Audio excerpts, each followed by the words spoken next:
नमस्कार, स्वागत करते हैं एक नए वीडियो में आप सभी को। और हम उम्मीद करते हैं कि आप आज की वीडियो ज़रूर देखेंगे, क्योंकि आज पूरे अर्थव्यवस्था का यानी 10वीं अध्याय का जो अर्थव्यवस्था है, इसका पूरा हम निचोड़ लेकर आए हैं। जैसा कि आप देख पा रहे हैं थंबनेल में, पूरे पार्ट से 60 प्रश्न है आज ऑब्जेक्टिव, जो कि अगर आप इस 60 प्रश्न को ध्यान से देख रहे हैं और साथ में हम जो बताएंगे वो प्रश्न के साथ में, अगर वो सब आप देख रहे हैं, समझ रहे हैं, सुन रहे हैं, तो आपको अब 1 नंबर वाला अर्थव्यवस्था के लिए याद करने की आवश्यकता नहीं होगी। ठीक है, देखिए हम इसका हेडिंग भी दे दिए हैं कि Bihar board class 10 economics 60 VBI objective question for board exam 2026। ठीक ना, बिहार बोर्ड के लिए ये हम अपने से क्वेश्चन सेलेक्ट करके लेकर आए हैं और उसी आधार पर आपको हम बता रहे थे कि चारों विषय से 200 से 250 प्रश्न हम हर साल देते हैं, और उसमें से 100 कहाँ 200% में मान के चलिए, नहीं कहेंगे तो 180% लड़ जाता है। क्यों? 80 को क्वेश्चन देता है, 40 को बनाना होता है, उसमें लगभग 70 प्रश्न पढ़ाया हुआ रहता है, 70, 72, 75 तक, 5 को चलिए छोड़ देते हैं। तो अब हम लोग स्टार्ट करते हैं शुरू में। यस सर, चलिए ठीक है, बहुत बढ़िया। सभी लोग को गुड इवनिंग। आते हैं पहले प्रश्न पर। भारत में योजना आयोग, सभी लोग उत्तर देंगे और सब उत्तर सही होना चाहिए, क्योंकि हम लोग पढ़ चुके हैं। इसको आप VBI एकदम समझिए, ये आने वाला प्रश्न है, हर साल लगभग ये दे ही देता है 80 में से। दूसरा, भारत की आर्थिक व्यवस्था किस प्रकार की है? पूंजीवादी, सामाजिक, मिश्रित, साम्यवादी। इसका भी आंसर आप लोग दे सकते हैं। तो इसका हो जाएगा मिश्रित अर्थव्यवस्था है हम लोग के भारत का। ये सब गलत है, ठीक ना। अब एक बार रिपीट करा देते हैं। पूंजीवादी अर्थव्यवस्था उसको कहते हैं, वैसी अर्थव्यवस्था जिसमें आर्थिक क्रिया सारा निजी आदमियों के हाथ में होता है, वैसे अर्थव्यवस्था को पूंजीवादी अर्थव्यवस्था कहते हैं। साम्यवादी अर्थव्यवस्था वैसे अर्थव्यवस्था को कहते हैं जिसकी सारी आर्थिक क्रिया विधि सरकार के द्वारा संचालित होता है, वैसे अर्थव्यवस्था को कहते हैं साम्यवादी अर्थव्यवस्था। और मिश्रित अर्थव्यवस्था वैसे अर्थव्यवस्था को कहते हैं जो दोनों के मिश्रण से बना हो, जैसे साम्यवादी और पूंजीवादी, ये दोनों के मेल से बना है मिश्रित, वो अपना भारत है। अब भारत में एग्जाम्पल इसका दिए थे कि आपको अगर कहीं जाना है तो सरकारी बस भी मिलेगा, प्राइवेट बस भी मिलेगा। आपका जो सिम है प्राइवेट भी हो सकता है, सरकारी भी हो सकता है। सरकारी में BSNL है, प्राइवेट में VI है, जियो है, एयरटेल है। उसी प्रकार अन्य किसी भी क्षेत्र में जाइए तो सरकारी और प्राइवेट दोनों व्यवस्था है, सिर्फ सैन्य शासन व्यवस्था को छोड़कर।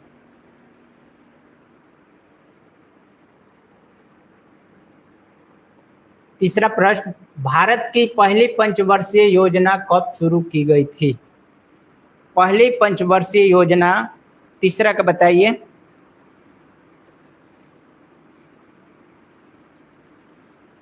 तीसरा का उत्तर कोई?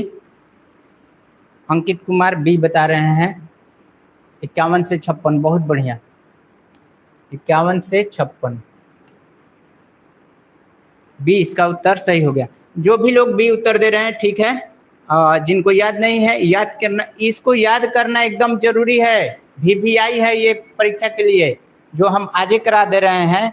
आज जो लोग नहीं देख पा रहे हैं, बाद में अपना देख के याद कर लीजिएगा।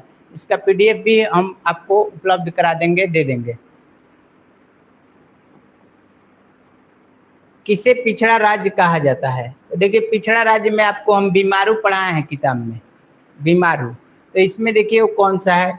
गुजरात नहीं है, महाराष्ट्र नहीं है, पंजाब नहीं है, तो कौन सा हो जाएगा? B हो जाएगा, बिहार।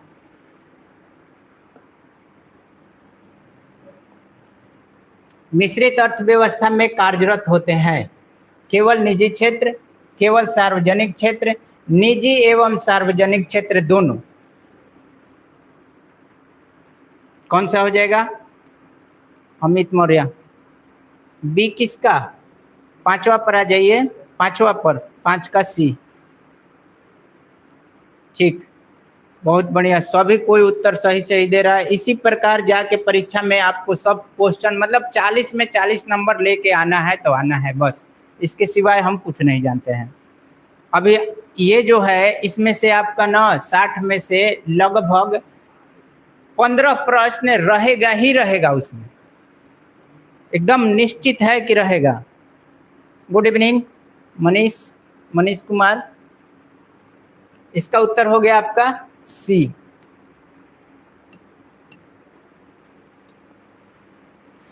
विकसित अर्थव्यवस्था का उदाहरण कौन सा है? विकसित अर्थव्यवस्था, नेपाल, अमेरिका, भारत, बांग्लादेश। आप सब कीजिए,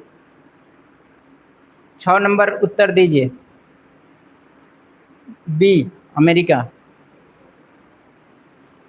ठीक है, 6 का बी, 6 का बी सभी कोई बता रहा है, बहुत बढ़िया। जो बताने लायक होगा, जो हार्ड टाइप के होगा, हम बताएंगे आपको। इसके बाद अगला प्रश्न है 7।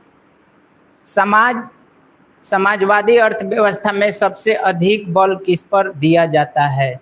समाजवादी अर्थव्यवस्था में देखिए, समाजवादी तो पहले समझ लीजिए कि जो सरकार द्वारा सभी चीज संचालित होता है उसको बोलते हैं समाजवादी अर्थव्यवस्था। और उसमें बोल रहा है कि सबसे अधिक बल किस पर दिया जाता है? लाभ पर, उपभोक्ता पर, लोक कल्याण पर, उत्पादन पर।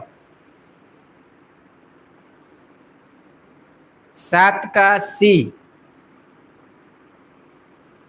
7 का सी, सभी लोग 7 का सी दे रहे हैं। बहुत बहुत एकदम कहना ही नहीं है कि आप लोग कितना जैसे बढ़िया उत्तर दे रहे हैं। 7 का सी, लोक कल्याण पर। 7 में 7 अभी आप लोगों ने बनाया। पंचवर्षीय योजनाओं की शुरुआत किस प्रधानमंत्री ने की थी? थोड़ा सा दिमाग लगाइएगा, बन जाएगा। पंचवर्षीय योजना कब शुरू हुआ था ये तो आपने बता दिया। अब किस प्रधानमंत्री ने शुरू की थी ये भी बता दीजिए, क्योंकि वही अवधि में देखिए कि कौन से प्रधानमंत्री थे, बस आपका उत्तर निकल जाएगा। सी, बी रोशनी खान, पीयूष कुमार, ये लोग बी बता रहे हैं। तेजस कुमार बता रहे हैं सी।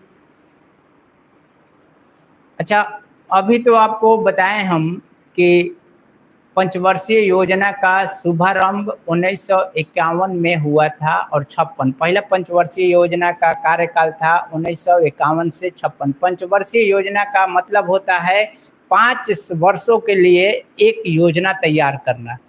तो ये हम लोग के भारत में शुरू हुआ था 1951 में। तो अब समझिए कि 51 में कौन प्रधानमंत्री थे? तो 51 में पहले प्रधानमंत्री ही तो होंगे ना। तो जो लोग बताए हैं बी, उनका उत्तर सही है। सी इंदिरा गांधी, ये बाद में बनी थी, इसका उत्तर हो जाएगा बी।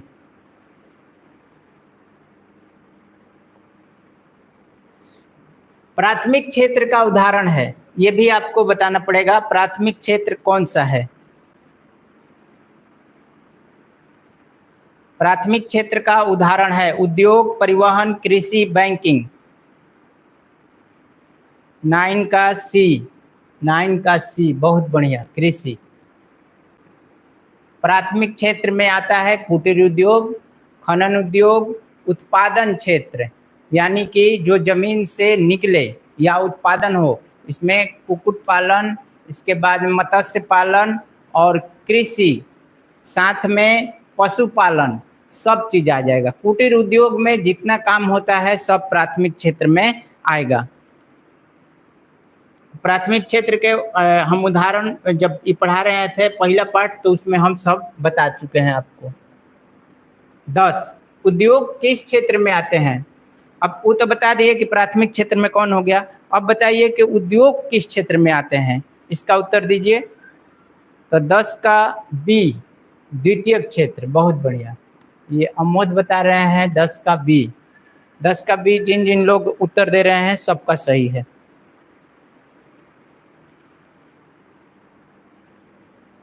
चलते हैं 11 नंबर पर। सेवा क्षेत्र को किस नाम से जाना जाता है? सेवा क्षेत्र को किस नाम से जाना जाता है? इसमें तीनों में से एक प्रश्न आपका फिक्स है, 1 नंबर आपका मिल रहा है। प्रथम, द्वितीय और तृतीय सेक्टर से 1 नंबर आपका बन रहा है यहाँ पर। तो तीनों को बढ़िया से याद कर लीजिएगा। 11 के सी, तृतीयक। सेवा क्षेत्र को किस नाम से जाना जाता है? तो तृतीयक क्षेत्र। पशुपालन एवं मत्स्य पालन किस क्षेत्र से संबंधित है? देखिए कितना आसान आसान प्रश्न, इसी तरह से आपके पेपर पर भी रहेगा। ये मत समझिए कि सर वहां पर ऐसा आएगा, ऐसा ही आएगा, ऐसा ही हर वर्ष आता है। आवश्यकता है सिर्फ समझने की, सोचने की, और वहां पर जाके पेन मिस्टेक ना हो। अगर बी मार रहे हैं तो बी ही हो। मान लीजिए ऐसा कभी कभी हो जाता है, हमको 40 नंबर लेना है, एकदम कंफर्म है 40 को हम बना देंगे, ठीक है। वहाँ पर देखिए क्या मिस्टेक हो जाता है, हम सोच रहे हैं ना कि बी में रंग रहे हैं, लेकिन गलती से सी में रंगा गया। तो वैसे में कहिए कि बैड लक है, दुर्भाग्यवश वैसा हो गया, तो 1 नंबर खत्म हो जाएगा। वहाँ पर रंगते समय आपको पूरा ध्यान वहीं पर केंद्रित करके तब रंगना है कि हम बी में रंग रहे हैं तो बी में ही रंग रहे हैं, ठीक ना। तो अब आपका 40 नंबर फिक्स होगा। एक नंबर का महत्व होता है। देखिए 95.2, 95.5, 95.8, 96, ऐसे करके दशमलव में कितना अंतर, 1 नंबर पर समझ जाइए कि बहुत ज़्यादा परसेंटेज का अंतर पड़ने लगता है। परसेंटेज का नहीं, रैंक का, रैंक में बहुत अंतर हो जाता है। हम सोच रहे हैं कि हम ही नहीं, हमारी संस्था सोच रही है कि हमारा जो रिजल्ट आया है इस वर्ष 2025 में, इसका रिकॉर्ड फिर से आप लोग तोड़ें। उसमें हम लोग मेहनत करने के लिए तैयार हैं, भरपूर सहयोग करेंगे। आप सिर्फ साथ दीजिए, तैयार रहिए। और वैसा संभव है कि हो जाएगा, आपकी बार 96% हो जाएगा, 97% हो जाएगा। आपकी बार टॉप 10 में हम लोग निश्चित ही स्थान बना सकते हैं। पिछला बार हम लोग टॉप 10 में वेरिफिकेशन कराएं, लेकिन नहीं हो पाया, तो कोई बात नहीं है, एक प्रयास और। इसका पशुपालन वाला सब कुछ बता दिया, ये बहुत बढ़िया।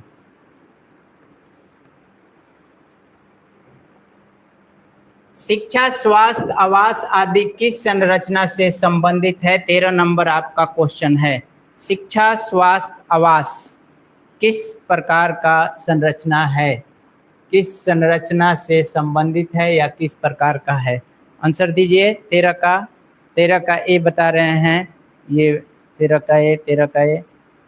आर्थिक संरचना, सामाजिक संरचना, उत्पादन संरचना, व्यवसायिक संरचना। अब देखिए यहाँ पर थोड़ा सा समझाते हैं आपको, बढ़िया समझिएगा। प्रश्न में दिया है शिक्षा, स्वास्थ्य, आवास किस संरचना से संबंधित है, तो आप यहाँ पर कह रहे हैं आर्थिक संरचना। किस आधार पर आप कह रहे हैं आर्थिक संरचना? मान लीजिए सरकारी अस्पताल पूरे देश में खोल रखी है, वहां से उसको आय प्राप्त हो रहा है या देश का पैसा उसमें लग रहा है? ये सोचिए। सरकार पूरे देश में इंदिरा आवास या प्रधानमंत्री आवास के जरिए लोगों को घर बनाने के लिए पैसा आवंटित कर रही है, मतलब बांट रही है। तो उससे सरकार को आय हो रहा है या पैसा वहां पर खर्च हो रहा है? इसके बाद में है शिक्षा। शिक्षा के लिए पूरे भारत में, पूरे देश में सभी जगहों पर सरकारी विद्यालय खोला गया है और निःशुल्क बच्चों को शिक्षा दे रहा सरकार दे रही है, दिया जा रहा है स्कूल द्वारा। तो उससे पैसा आ रहा है सरकार के पास कि पैसा खर्च हो रहा है? ये तीनों चीज में सरकार का पैसा खर्च होता है, वहां से आय नहीं होता है, इसलिए ये आर्थिक संरचना में नहीं आएगा।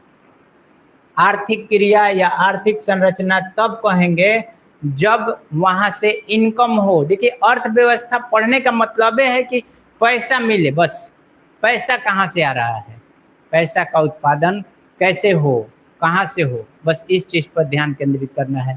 इस शिक्षा दिया है, स्वास्थ्य दिया है और आवास दिया है, ये तीनों जगह से कहीं से भी सरकार के पास पैसा जाता नहीं है, बल्कि सरकार के खाते से पैसा निकलता है।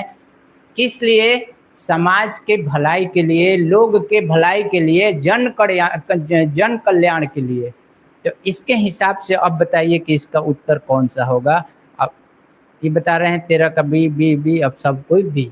तो अब हम लोग का जाके सही हुआ 13 का बी, ठीक ना, 13 का बी अब जाके ठीक हो गया। यातायात एवं संचार किस संरचना से संबंधित है? यातायात एवं संचार, इस प्रश्न का अभी जो हम आपको सॉल्यूशन दिए, बताएं, समझाएं, उसके आधार पर विकल्प कीजिएगा।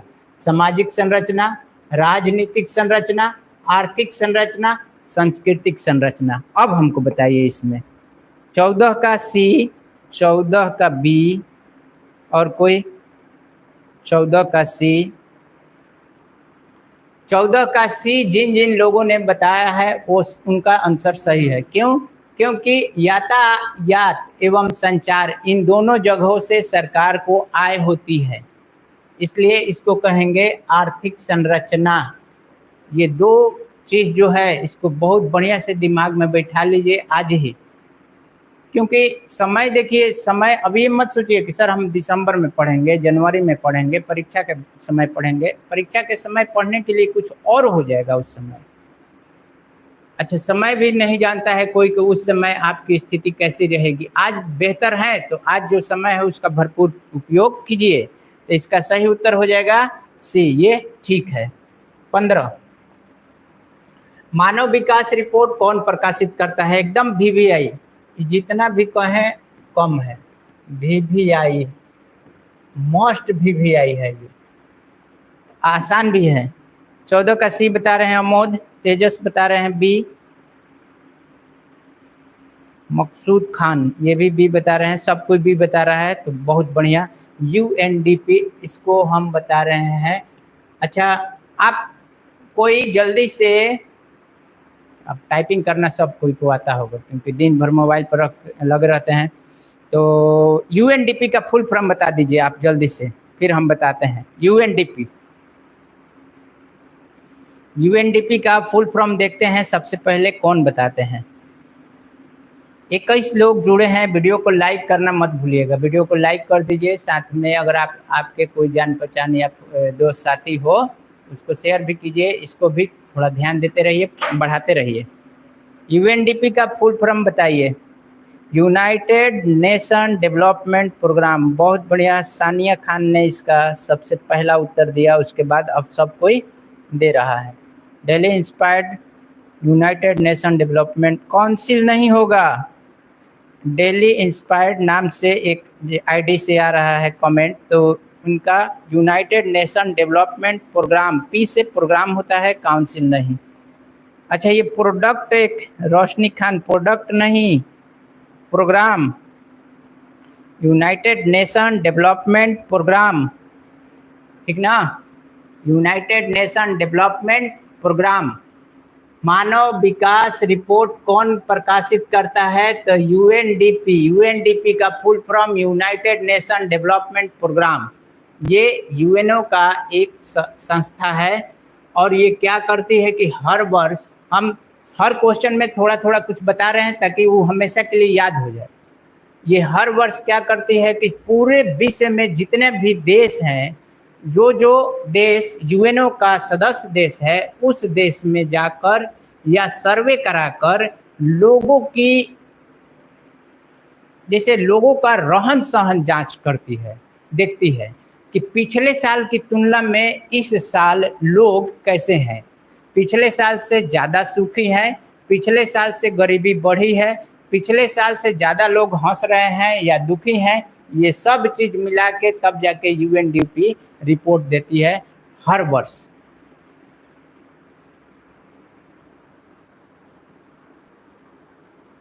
चलिए ठीक। भारत की HDI, अच्छा सबसे पहले तो हम HDI के बारे में बता दें, उसके बाद आगे बढ़ेंगे। HDI क्या है, अगर आपको थोड़ा सा समय देते हैं 20-25 सेकंड का। HDI अगर आपको पता हो तो HDI का सबसे पहले आप फुल फॉर्म लिख दीजिए, फिर हम बताते हैं क्या है HDI। 16 का सी अमोद, तो 16 का सी आप ठीक बता रहे हैं, बहुत बढ़िया। HDI 16 का सी, आंसर बहुत बढ़िया, आंसर ठीक है। लेकिन समझते हैं कि HDI है क्या, तो HDI के बारे में कोई बताए। Human development index daily inspired, बहुत बढ़िया। ये नया आईडी है, हम इनको पहचान नहीं रहे हैं। खैर कोई बात नहीं, आप जहाँ से भी हैं एक बार आप कमेंट कीजिए कहाँ से हैं आप। हम जहाँ से, जैसे हमारे संस्थान से जुड़े हुए कोई हैं या फिर कोई बाहरी। बहुत बढ़िया, ये बताएं। Daily inspired human development index, sir Sumit, अच्छा सुमित, ठीक, बहुत बढ़िया। देखिए ह्यूमन डेवलपमेंट इंडेक्स, अब क्या है, ह्यूमन मतलब मानव विकास रिपोर्ट, मानव विकास सूचकांक, इसको हिंदी में बोलते हैं, क्या बोलेंगे, मानव विकास सूचकांक में अपना भारत 126वां स्थान पर है। पूरे विश्व में मानव विकास सूचकांक में हम लोग का देश 126वां स्थान, 1 2 6 इतना रैंक पर है। तो समझिए कि 126 को 125 को देश हम लोग से बेहतर स्थिति में है, किस में, मानव के विकास में। अब मानव के विकास में कैसे, थोड़ा सा हम समझाते हैं, समझने का प्रयास कीजिएगा, बढ़िया से सुनिएगा ध्यान से, क्योंकि हम जो बताते हैं उसको अगर डीपली आप मंथन कीजिएगा ना तो पता चलेगा कि सर क्या कह रहे थे। देखिए हमारे यहाँ प्रत्येक वर्ष 22 लाख के लगभग बच्चे मैट्रिक देते हैं, 18-16 लाख लगभग देते हैं इंटर। तो इतना शिक्षा बढ़ रहा है हर साल, लेकिन उसमें वास्तविक जो शिक्षित हैं कितना परसेंट है, ये वाला चीज होता है। जैसे सब मिला जुला सब मिला जुला के ये बताएं आपको कि कितना लोग संसाधन बन रहा है अर्थव्यवस्था में। सिर्फ बात होता है पैसा का, कितना लोग पैसा कमाने योग्य बन गए, या पिछले मान लीजिए 4-5 साल पहले जो बच्चा मैट्रिक किए या इंटर किए, उन बच्चों में से कितना लोगों ने पैसा कमाना शुरू कर दिया, कितने लोग संसाधन बन गए, उन्हीं का जैसे ये जो होता है ना HDI मानव विकास सूचकांक, उसी के हिसाब से इसका मूल्य बढ़ता है और घटता है। मान लीजिए हमारे यहाँ मानव तो बहुत है, इंसान बहुत है, बच्चे बहुत हैं, हर साल पढ़ भी रहे हैं, शिक्षा में प्रतिशत भी बढ़ रहा है शिक्षा का, लेकिन शिक्षा का प्रतिशत बढ़ने से आय का कोई नहीं बढ़ेगा। आय अगर आप कर रहे हैं, इनकम स्टार्ट कर दे रहे हैं, तब कहेंगे कि HDI बढ़ेगा। तो सब मिला जुला के 125 देश हमारे देश से अभी भी आगे है HDI में। अच्छा ये समझिए कि यदि आय बढ़ेगा तो आपका रहन सहन निश्चित ही बदल जाएगा पहले की अपेक्षा। इस सब चीज ना कड़ी बाई कड़ी जुड़ा हुआ है। मान लीजिए जब पढ़ रहे थे उस समय आप कैसे थे, पढ़ाई कर लिए पूरा, तभी भी स्थिति कुछ खास नहीं बदलेगा। लेकिन स्थिति कब बदलेगा, जब आप कमाने लगेगा, जब आप पैसा जनरेट करने लगेगा, पैसा का उत्पादन होने लगेगा, पैसा आने लगेगा कहीं से, तब जाके आप जो जूता पहनते थे 250-300 का, वो सीधे 1000 का पहनिएगा। आप जो कपड़ा पहनते थे 250-500 का, वो आप 1000 का पहनिएगा। आप जो रोज दाल रोटी सब्जी खाते थे, अब थोड़ा सा दाल रोटी सब्जी ही खाइएगा, दाल थोड़ा गाढ़ा होगा, सब्जी पनीर का होगा, और चावल जो है ना, पहले उसना चावल खाते थे, अब कतरनी उसना खाएंगे। समझ गए, ये होता है HDI। अब इसको अगर ध्यान से समझ में आया होगा आप, तो लगेगा कि सर क्या बताने का प्रयास कर रहे थे। पढ़ना लिखना संसाधन बनना अलग चीज है, पढ़ाई लिखाई करना अलग चीज है। बहुत सारे लोग विश्व में ऐसे हुए हैं जो पढ़े लिखे नहीं है, लेकिन बहुत अच्छा संसाधन है। संसाधन हम आपको तभी कहेंगे या अपने आप को तभी कहेंगे जब हम बेहतर उपार्जन कर पाए। नहीं तो आप मान लीजिए कितना भी डिग्री लिए हैं, घरे रखे हैं, और उसके बदले में आपको कुछ मिल नहीं रहा है, तो कोई फायदा नहीं है। चलिए अर्थव्यवस्था बता रहे हैं तो एक चीज और आपको बता दे रहे हैं, बहुत फिर सुनिएगा ध्यान से। आपको बताने के लिए मेरे पास तो बहुत सारी चीज है, जो कि क्लास में मैं बताता भी हूँ। एक चीज़ और बताइए, इस दुनिया में अपने भारत में पैसा का सागर है, समुद्र है, पैसा अथाह है। आप कितना पैसा लेंगे, आप कैसा बर्तन लेके उस सागर में जाते हैं, ये आपके ऊपर डिपेंड करता है। बताते हैं कैसे। मान लीजिए कि आप एक चम्मच लेकर गए सागर से पानी निकालने, तो एक चम्मच लेकर आइएगा।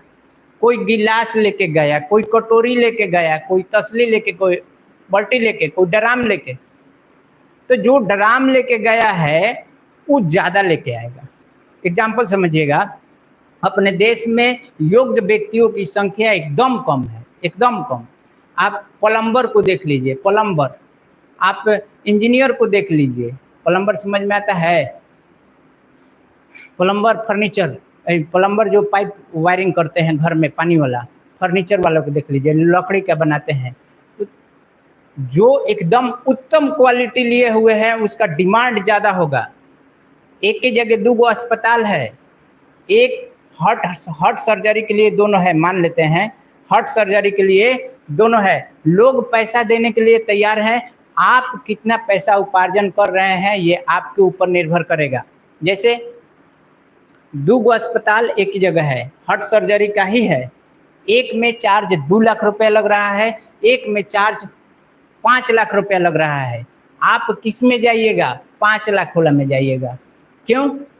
क्योंकि 5 लाख जो रुपया ले रहा है वो निश्चित ही 2 लाख वाला से बेहतर है, उसमें उत्तम क्वालिटी है, वो योग्य डॉक्टर है, इसीलिए 5 लाख रुपया ले रहा है। लोग पैसा देने के लिए तैयार हैं। आप कितना ले सकते हैं, बटोर सकते हैं, ये आपके योग्यता पर निर्भर करेगा।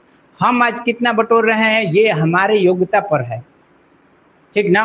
अच्छा, कुछ चीज होता है जगह भी, तो ये सब भी निर्भर करता है। चलिए आगे चलते हैं। तो अब जैसे ये चीज हम जो आपको बताएं, आपको समझ में आया, कुछ ठीक लगा? यस सर एक बार कहिए, फिर हम आगे बढ़ते हैं। वाह क्या एग्जाम्पल है। अच्छा चलिए आ गए आप पर मेरा ध्यान है, ठीक ना।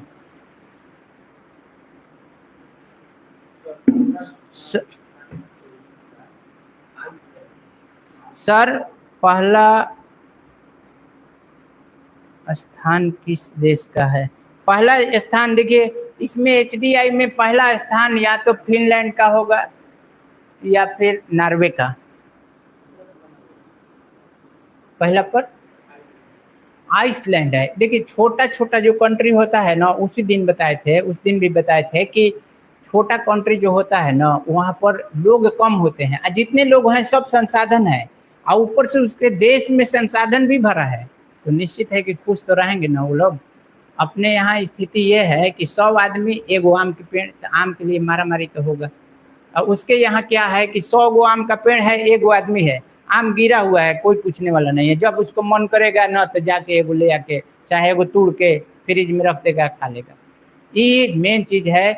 अब फिर यहाँ पर बात बढ़ रहा है। अब कहेंगे कि सर तो जनसंख्या विकास का रोधक है, आपके जो पढ़ने वाले होंगे उनके दिमाग में चल रहा है कि सर जनसंख्या के बारे में कह रहे हैं तो जनसंख्या विकास का रोधक है। तो नहीं बाबू, हम ये नहीं कह रहे हैं कि जनसंख्या विकास का रोधक है। हम तो कहते हैं कि जनसंख्या अच्छा है। जनसंख्या क्योंकि एक कस्टमर है, जितने ज्यादा जनसंख्या होगा, आप शहरों में क्यों कमाने जाते हैं? क्योंकि वहां पर भीड़ है, आपके लिए कस्टमर ज्यादा है। जनसंख्या होना अच्छा है, लेकिन बेकार जनसंख्या नहीं। यदि सारे लोग संसाधन हो तो कोई समस्या नहीं है। जितना लोग हो रहा है अपने बिहार में, जैसे अपने बिहार का एग्जांपल लेते हैं, बिहार में जो है कितने, एक परिवार में 5 लोग 7 लोग होंगे, मान के चलिए सदस्यों की संख्या, उसमें से कमाने वाले कितने लोग हैं? एक, मान लीजिए। अब एक लोग कमा रहा है, एक आदमी कमा रहा है, अब बाकी 4 गो बैठ के खा रहे हैं, तो 4 गो बेकार के न हो गए? तो वैसा जनसंख्या बेकार है। यदि 5 गो सदस्य हैं, अब पांचों के पांचों कमा रहे हैं, जैसे पश्चिम बंगाल का उदाहरण ले लीजिए। पश्चिम बंगाल में 5 गो सदस्य है, यदि 18 प्लस है तो पांचों के पांचों कमा रहा है। पांचों के पांचों कमा रहे हैं, पैसा उपार्जन कर रहे हैं, तो पांचों संसाधन है। तो फिर जनसंख्या रोधक कहाँ से हुआ? जनसंख्या विकास करेगा, जनसंख्या विकास करेगा, लेकिन यदि संसाधन हो तभी, ऐसे नहीं। अगर बेकार की जनसंख्या है तो वो रोधक बनेगी। चलते हैं अगले पर।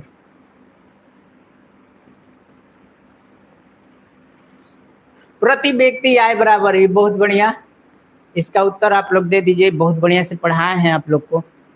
प्रति व्यक्ति आय बराबर क्या होता है? प्रति व्यक्ति आय बराबर क्या होता है? इसमें कौन सा आंसर सही होगा ए बी सी डी में? चलिए आंसर आना शुरू हुआ, बी,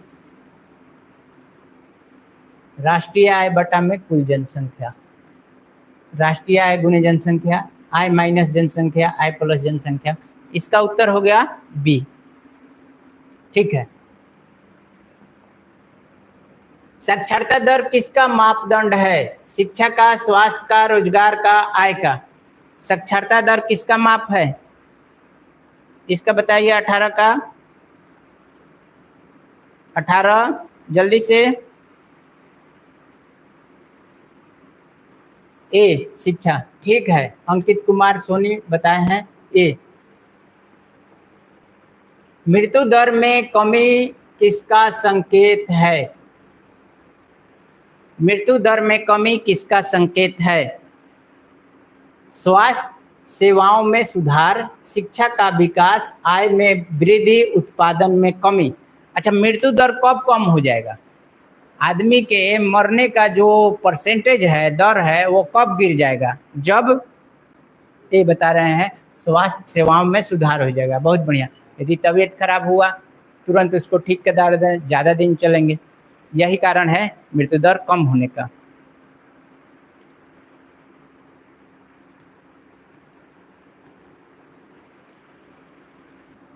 HDI में आय, शिक्षा और स्वास्थ्य, बहुत बढ़िया।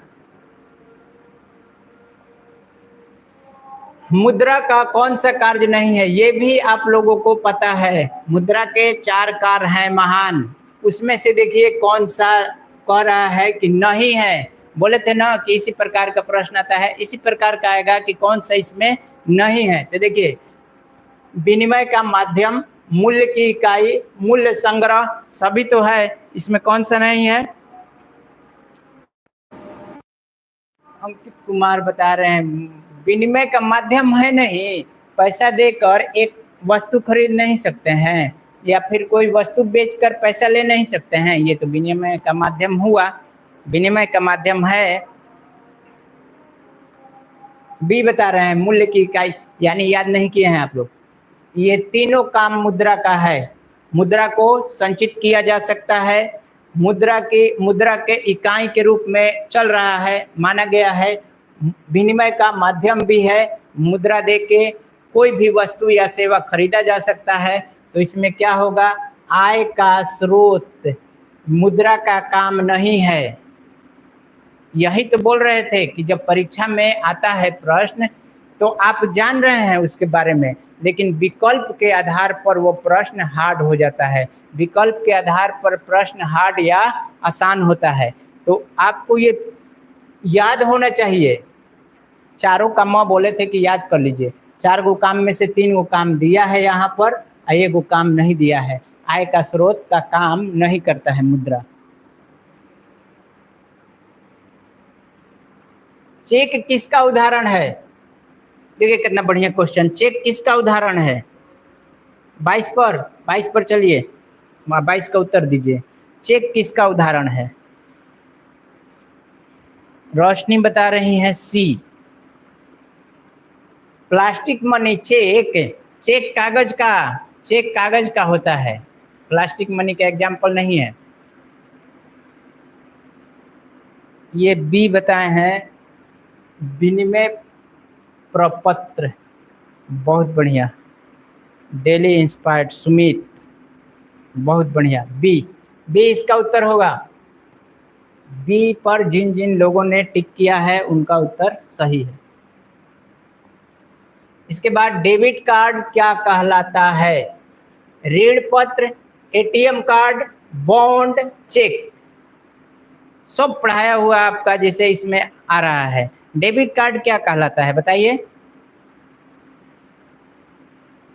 23 पर डेबिट कार्ड मतलब पैसा जौना से निकालते हैं, एटीएम कार्ड।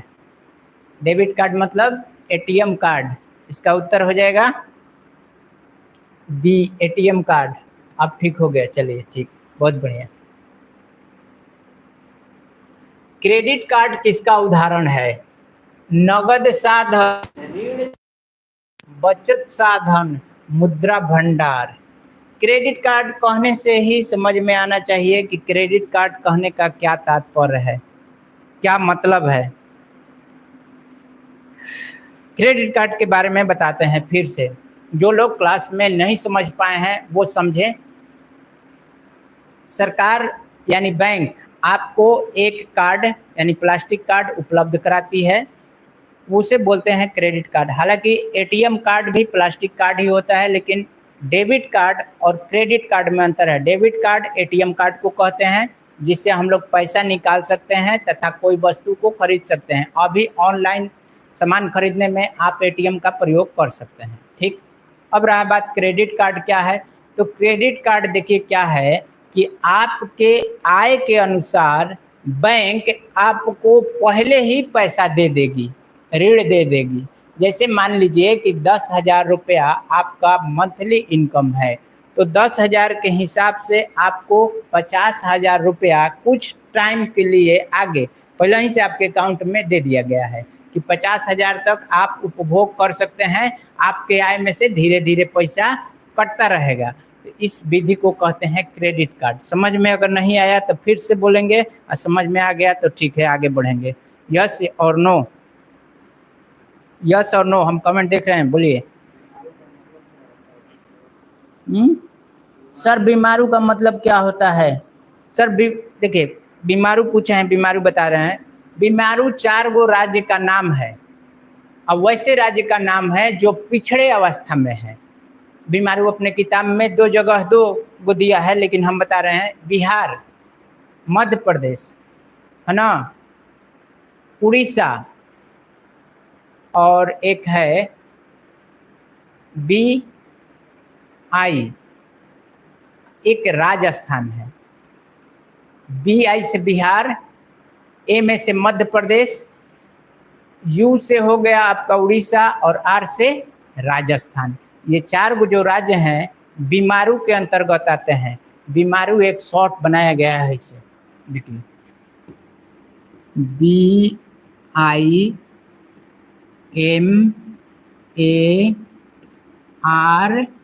BIMARU, बीमारू।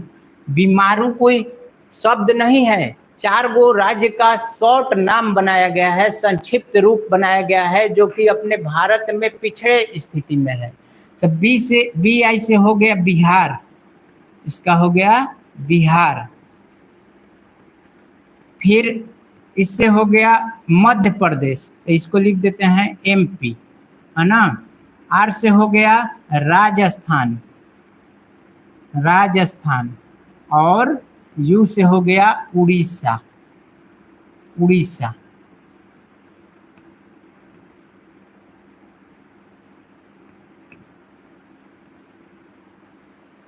समझ में आया कि नहीं?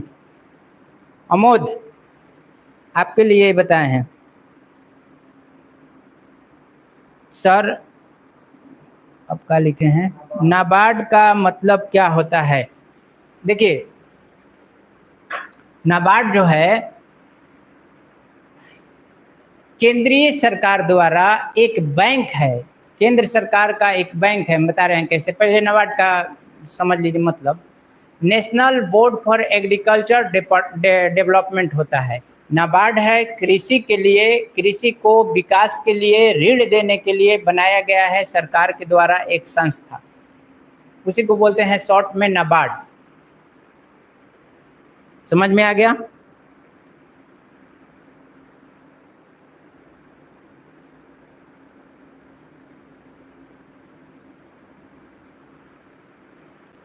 अमोद बोलो। नाबार्ड 1982, ठीक है, यस सर। समझ में आ गया? ओके, आगे बढ़ते हैं। अच्छा, इसका आंसर आपको पता मिला? Credit card. क्रेडिट कार्ड किसका उदाहरण है? तो इसका आंसर हो जाएगा ऋण साधन।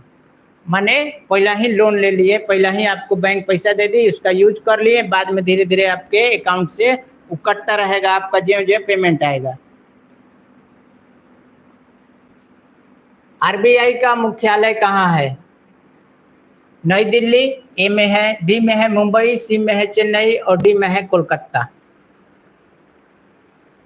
इसका उत्तर बताइए। बी, मुंबई। बहुत बढ़िया। भारत में नोट जारी करने का अधिकार किसके पास है? सब आसान आसान प्रश्न है, सब जल्दी जल्दी कीजिए। B, RBI. बहुत बहुत बहुत। महंगाई से क्या बढ़ता है? मूल्य स्तर, उत्पादन, रोजगार, शिक्षा। महंगाई से क्या बढ़ेगा?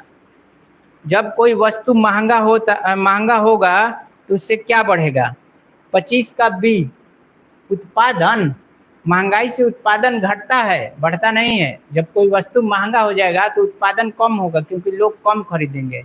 महंगाई से मूल्य स्तर बढ़ता है। आपको कहीं जाना है, मान के चलिए कि सासाराम जाना है, तो आप मिलाइएगा ट्रेन से जाएं कि मोटरसाइकिल से जाएं, इतना महंगा पेट्रोल है। ट्रेनों में भाड़ा 10 रुपये लगेगा, पेट्रोल डलवाएंगे तो लगेगा 110 रुपया। तो जब पेट्रोल महंगा हो गया है तो मूल्य स्तर बढ़ेगा, ना कि आपका उत्पादन बढ़ेगा। उत्पादन बढ़ता नहीं है, बल्कि उत्पादन कम होने लगता है। चलिए, तो इसका हो गया मूल्य स्तर। ए, 27 का ए याद कर लीजिएगा। बैंक का मुख्य कार्य क्या है? ऋण देना। ए में है ऋण देना, मतलब लोन देना, पैसा उधारी देना। बी में है जमा स्वीकार करना, यानी पैसा हम लोग जो ले जाके जमा करते हैं उसको एक्सेप्ट करना। सी में दोनों ए और बी। और डी कह रहा है केवल चेक जारी करना। तो कौन सा होगा? सी। दोनों काम है, ये भी काम है, चेक भी जारी वही करता है। तो इस हिसाब से आपको सी करना होगा। देखिए, IRDAI का मुख्यालय क्या है, कहाँ है? ये योजना है, सरकार द्वारा चलाया गया था।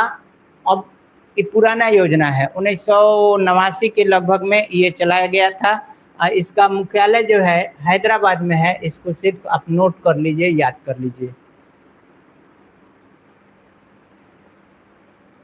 प्रत्यक्ष कर का उदाहरण कौन सा है? प्रत्यक्ष वैसा कर जो कि दिखाई देता हो, उसे प्रत्यक्ष कर। अब प्रत्यक्ष कर में आपको एक दिन लिखवाए थे आशयु,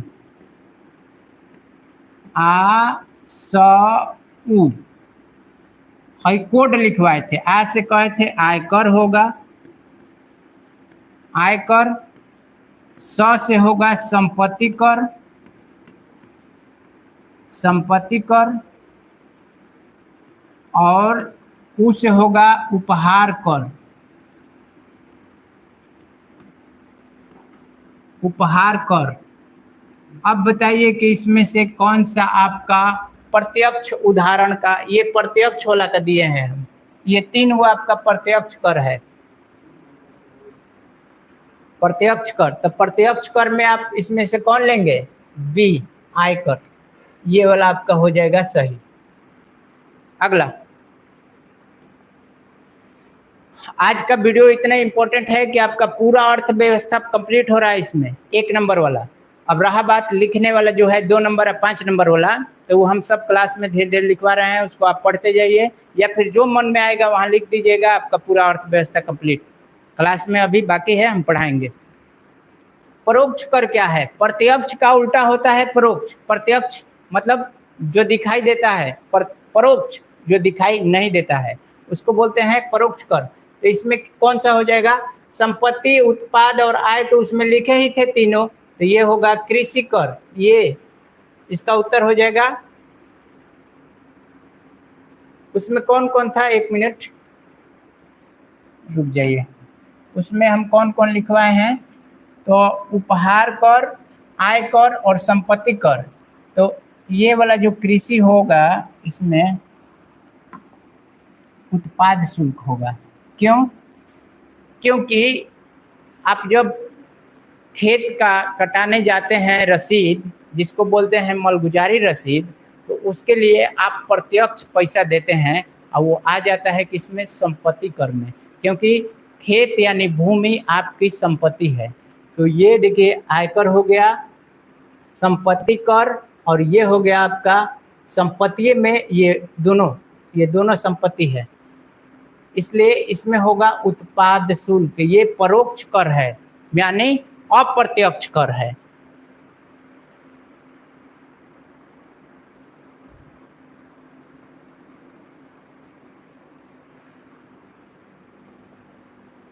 बत्तीस, जीएसटी का पूर्ण रूप क्या है? तो जीएसटी के बारे में आपको हम क्लास में बताए हैं, इसका उत्तर दीजिए। जीएसटी का फुल फॉर्म एबीसीडी के रूप में खाली बताइए, एबीसीडी के रूप में। सी बता रहे हैं।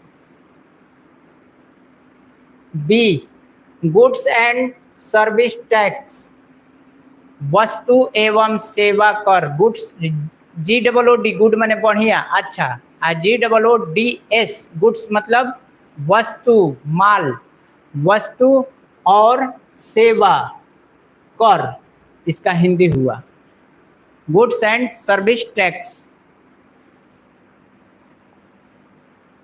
सड़क, पुल, राष्ट्रीय राजमार्ग किस प्रकार की वस्तु हैं?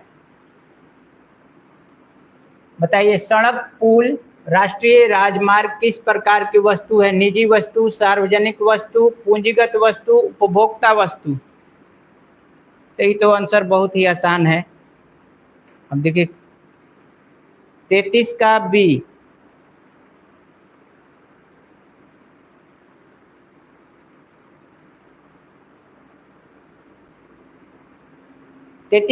ठीक है। सार्वजनिक वस्तु हैं जहां पर जो सरकार द्वारा बनाया गया है, जिस पर सरकार टैक्स लगाती है, टूटने पर सरकार बनवाती है और जनता के सुविधा के लिए किया जाता है, वो सब सार्वजनिक कहलाता है। जैसे बस स्टैंड हो गया, सार्वजनिक बस स्टैंड बता रहे हैं सरकारी। इसके बाद में रेलवे स्टेशन हो गया, वैसा जगह फिर जाके हाईवे हो गया, नेशनल NH हो गया, फिर जाके ये पुल हो गया। ये सब आम आदमी नहीं कर सकता है, सरकार बनाती है, तो इसको बोलते हैं सार्वजनिक वस्तु। राजस्व घाटा कब होता है? राजस्व घाटा कब होता है? जब आय कम हो व्यय से, यही ना। तो आप लोग इसमें अब भाई चिन्ह लगा है तो चिन्ह समझिए। अभी तो मैथ में आप लोग जानते होंगे कि जिधर रहता है छोटा, ये कम और ये बड़ा कहलाता है, बड़ा, या फिर इसको बोलिए ज्यादा, इसको कम। ये ज्यादा है और ये कम है। अब चिन्ह के हिसाब से आप लोग इसमें आंसर कर सकते हैं कि आय बराबर व्यय हो तब राजस्व घाटा होगा, आय बड़ा हो व्यय से तब राजस्व घाटा होगा, आय कम हो व्यय से तब राजस्व घाटा होगा। तो किस स्थिति में होगा? जब आय कम हो और व्यय ज्यादा हो, उस स्थिति में क्या होगा? राजस्व घाटा होगा। तो ये हो गया सी आपका उत्तर।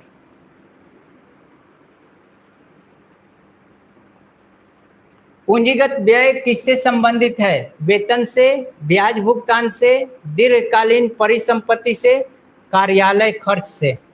पूंजीगत व्यय किससे संबंधित है? तो आप याद कीजिए, दीर्घकालीन परिसंपत्ति से।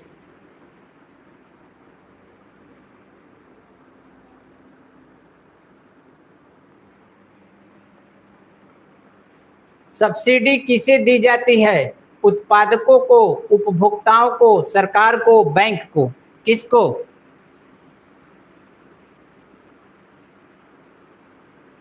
बताइए। 35 का सी, 36 का बताइए। 36 का बहुत पीछे है क्या जी आप लोग? हाँ, 36 का बी, उपभोक्ताओं को। बहुत बढ़िया, 36 का बी। गरीबी रेखा निर्धारण का आधार क्या है? किसको आप गरीब कहिएगा? कौन आदमी गरीब है, कौन धनी है? इसका निर्धारण क्या है? उत्पादन, उपभोग स्तर, निर्यात, पूंजी निवेश। इन चारों में से कौन सा गरीब, जैसे गरीब या अमीर का स्तर डिफाइन कर, तो इसमें से बता रहे हैं बी बता रहे हैं उपभोग स्तर। बहुत बढ़िया, उपभोग स्तर।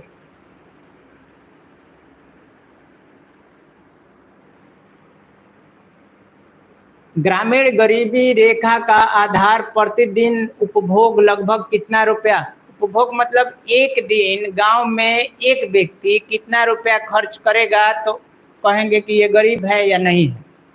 तो इसका उत्तर हो जाएगा बी, 27 रुपया से अधिक यदि गांव में कोई खर्च कर रहा है तो उसको गरीब नहीं कह सकते हैं। 27 रुपया या उससे, यदि इससे कम कर पा रहा हो 27 रुपया से कम, तो कहिएगा कि वो गरीब है।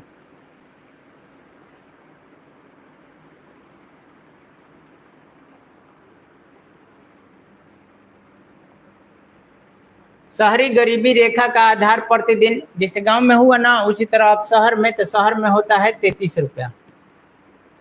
सी, सब याद करते चलिएगा। आर्थिक विकास का प्रमुख मापदंड है आयकर, जीडीपी, एचडीआई, निर्यात। जैसे एक वर्ष का आप किस हिसाब से, 40 का उत्तर दीजिए। 40 का, हम 40 का उत्तर के लिए रुके हैं। आर्थिक विकास का प्रमुख मापदंड है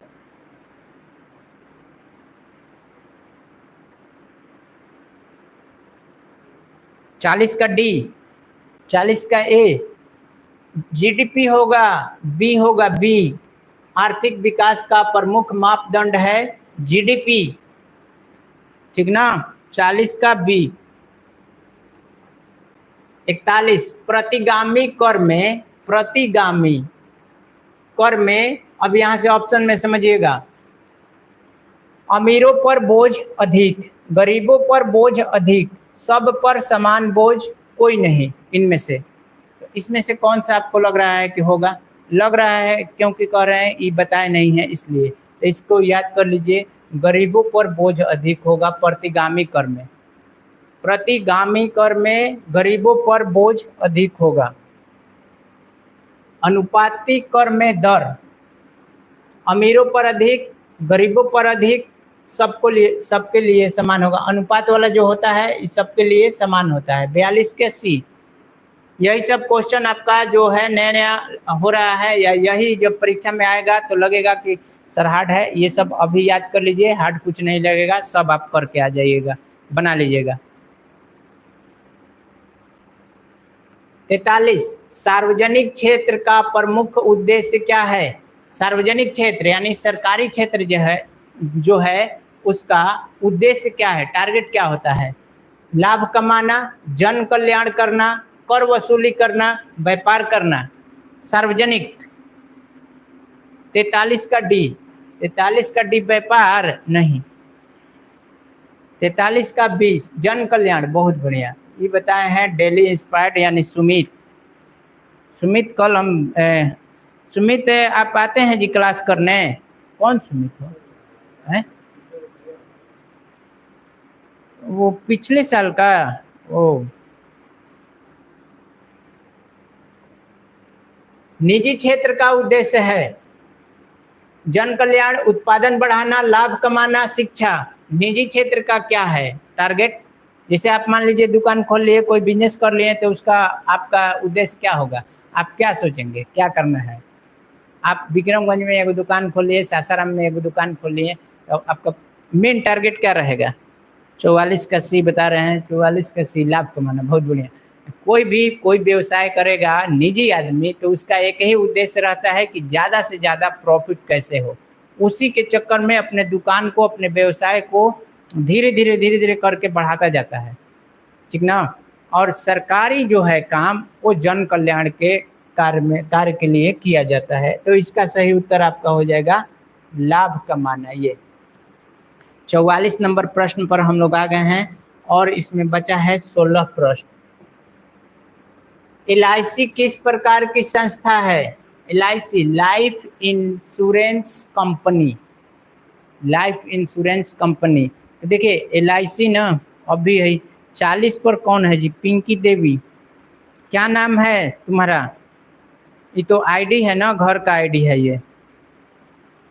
लाइव हो ये। अंकित कुमार बता रहे हैं सी, सार्वजनिक निगम। ठीक है, बहुत बढ़िया। इसी प्रकार आप लोग पढ़िए, तैयारी कीजिए। भारतीय रेल किस प्रकार की संस्था है? विभागीय उपक्रम, सार्वजनिक निगम, निजी कंपनी, सहकारी संस्था।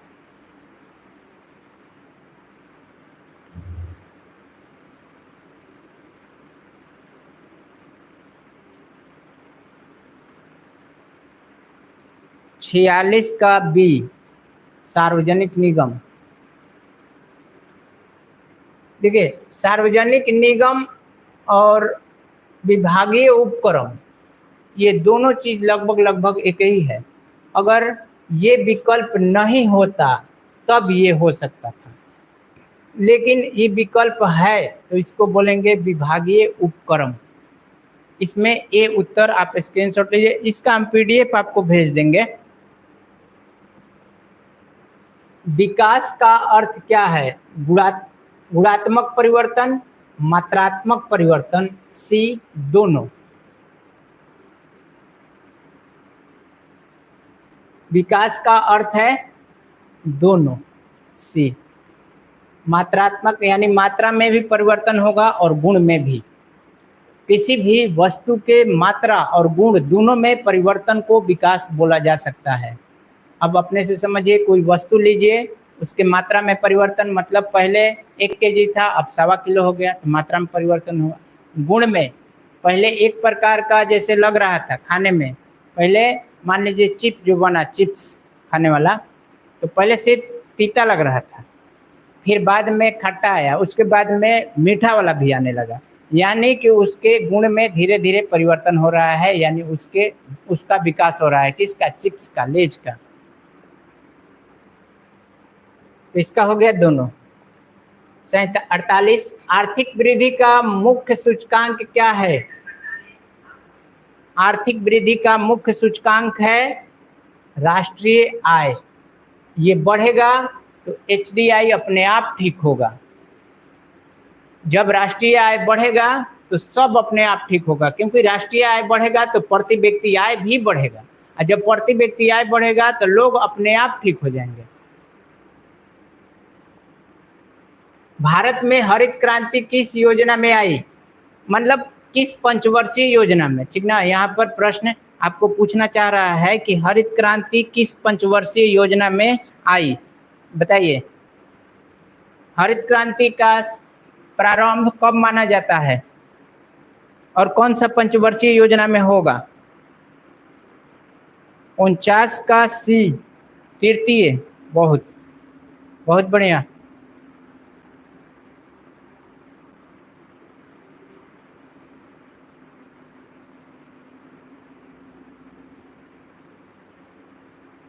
तृतीय पंचवर्षीय योजना में भारत में हरित क्रांति आया था। 50 पर चलते हैं। हरित क्रांति का मुख्य लक्ष्य था, हरित क्रांति का मुख्य लक्ष्य यानी मेन टारगेट क्या था? निर्यात को बढ़ावा देना, खाद्यान्न उत्पादन करना, खाद्यान्न उत्पादन बढ़ाना, उद्योग विकसित करना, शिक्षा सुधारना। तो हरित क्रांति किससे संबंधित है? तो कृषि से। और कृषि जो है उसके उत्पादन में बढ़ोतरी जैसे उसका मेन उद्देश्य था। तो कृषि में क्या होता है? खाद्य पदार्थ का उत्पादन होता है। तो ये हो गया आपका बी। इसके बाद 51 नंबर, किस योजना में रोजगार गारंटी योजना लाई गई?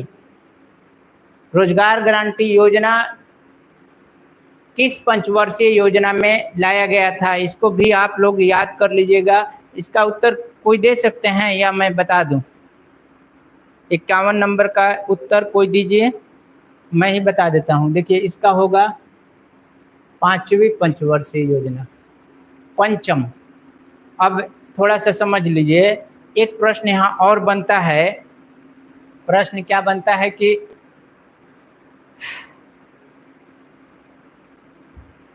किस पंचवर्षीय योजना का कार्यकाल 5 वर्ष से कम था, या कौन सी पंचवर्षीय योजना अपनी अवधि पूरी नहीं कर सकी थी? ये प्रश्न आपका बनता है।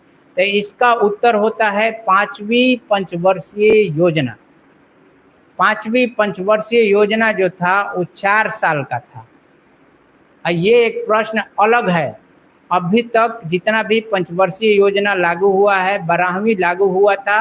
12वीं के बाद पंचवर्षीय योजना का नाम बदल के अब नीति आयोग कर दिया गया है। योजना आयोग का, योजना आयोग ही पंचवर्षीय योजना को बनाता था। अब योजना आयोग को नाम बदल के क्या कर दिया गया है, नीति आयोग। तो अब नीति आयोग योजना बनाने का काम करती है। तो ये 12 को लागू हुआ। 1951 से लेकर 2012 तक में 12 योजनाएं लागू की गई। इसमें से 5वीं पंचवर्षीय योजना अधूरी रही, यानी 4 वर्षों का। साथ में 3 अनवरत योजना भी चलाया गया था। 3 अनवरत योजना भी चलाया गया था। कब, हम बता दे रहे हैं आपको। देखिए, हरित क्रांति तीसरा में आपको दिए, आपको हम बता रहे हैं 51 से 56 5 साल हो गया, यानी पहला।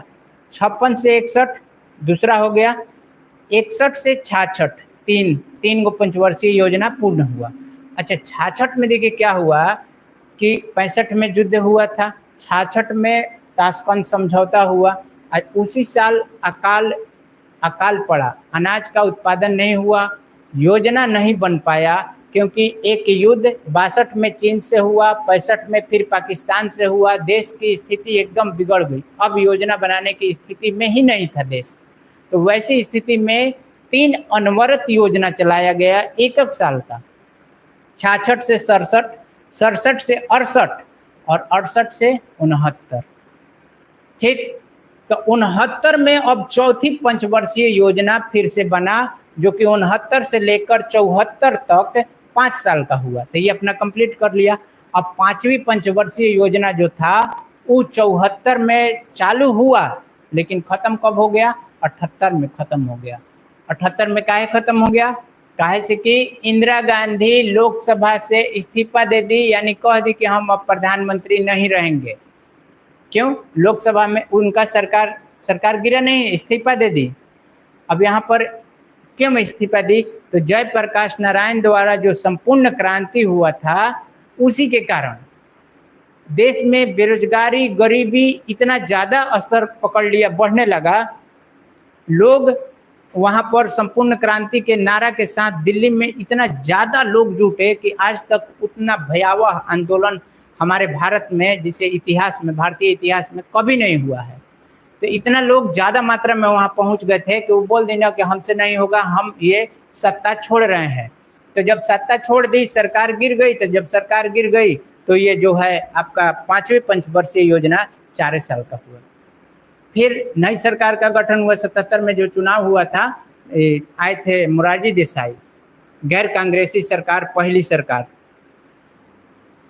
हाँ, 52 पर नरेगा कब लागू हुआ, ये तो बहुत ही आसान प्रश्न है। नरेगा के बारे में आपको हम भूगोल में भी बताए हैं, अर्थव्यवस्था में भी बताए हैं। इसका उत्तर दे दीजिए।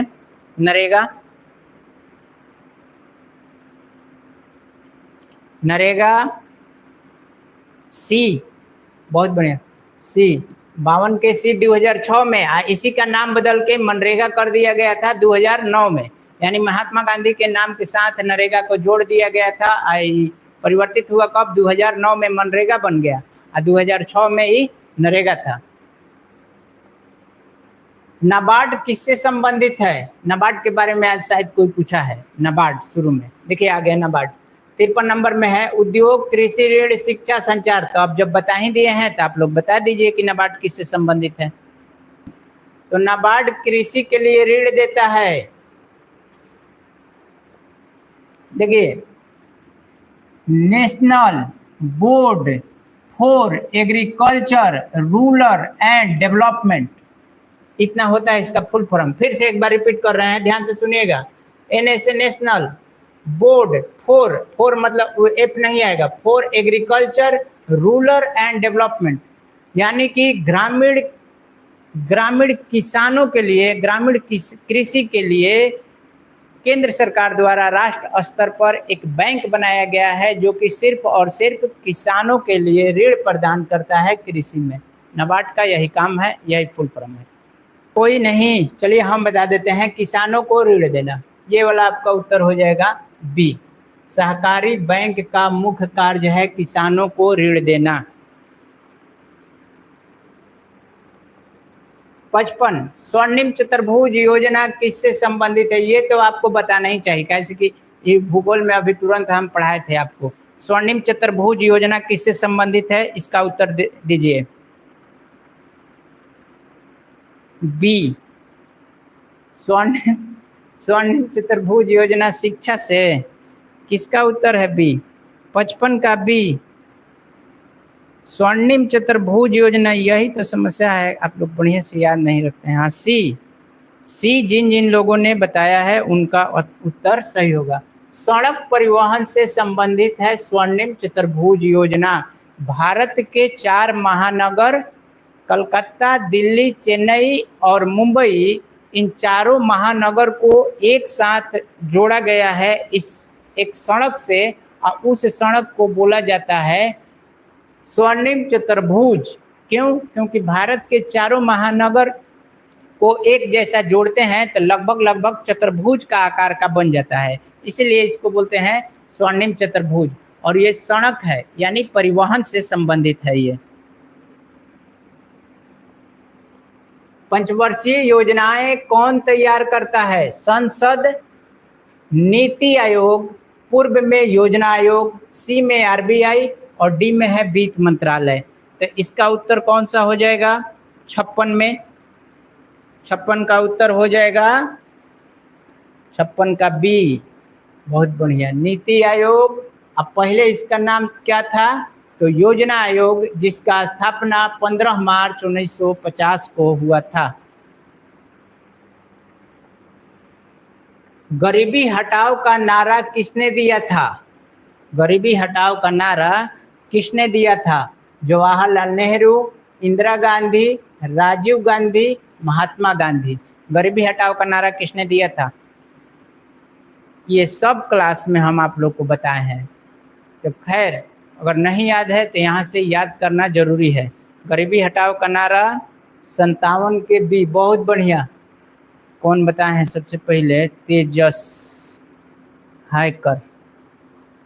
कौन है हाइकर? 2.0 इंदिरा गांधी द्वारा गरीबी हटाओ का नारा दिया गया था।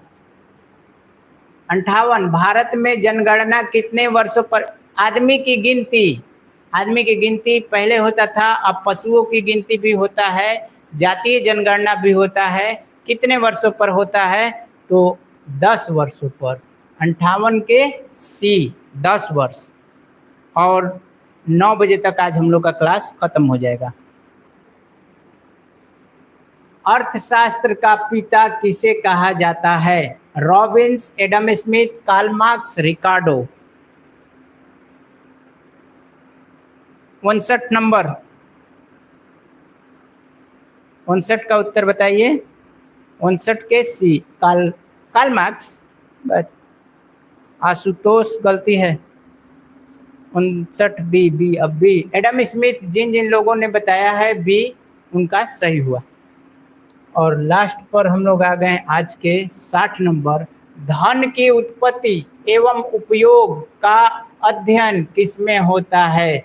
समाजशास्त्र में, राजनीति शास्त्र में, अर्थशास्त्र में या इतिहास में? तो इसमें हो जाएगा, देखिए बी। किसका बी बता रहे हैं? 60 पर आ जाइए, 60 का बताइए। तो 60 का हो गया सी। अर्थशास्त्र में धन की उत्पत्ति एवं इसका उपयोग। ठीक है, तो आज हम लोगों ने किया 60 प्रश्न, जो कि 2026 बोर्ड एग्जाम के लिए बहुत ही इम्पोर्टेंट है। और चलिए मिलते हैं नए क्लास में 5वां अध्याय के साथ इतिहास में। तब तक के लिए धन्यवाद। गुड नाइट, जय हिंद।